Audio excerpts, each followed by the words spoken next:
ഇന്ന് നമ്മൾ വന്നിരിക്കുന്നത് ചൊവ്വ ഗ്രഹത്തെ കുറിച്ച് ഒരു ശ്ലോകവുമായിട്ടാണ്. അതായത് ചൊവ്വ ഗ്രഹത്തിൻ്റെ അപ്രീതി ഉണ്ടെങ്കിൽ നമുക്ക് ചില കാര്യങ്ങളൊക്കെ തടസ്സം വരും. അപ്പോൾ ചൊവ്വ ഗ്രഹത്തിൻ്റെ പ്രീതി ഉണ്ടെങ്കിൽ നമുക്ക് ഭൂമി ലാഭം അങ്ങനെയുള്ള കാര്യങ്ങളൊക്കെ ഉണ്ടാവും. മാത്രമല്ല ശക്തിയുടെയും ധൈര്യത്തിൻ്റെയും പ്രതീകമായിട്ടാണ് ചൊവ്വ ഗ്രഹം.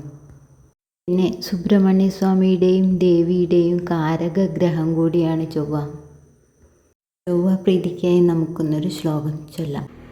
ധരണീഗർഭ സംഭൂതം വിദ്യുത് കാന്തി സമപ്രഭം കുമാരം ശക്തിഹസ്തം തം മംഗളം പ്രണമാമ്യഹം.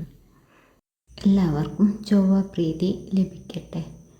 വീഡിയോ ഇഷ്ടപ്പെട്ടാൽ ലൈക്ക് ചെയ്യുക, സബ്സ്ക്രൈബ് ചെയ്യുക. Thank you for watching. Thank you.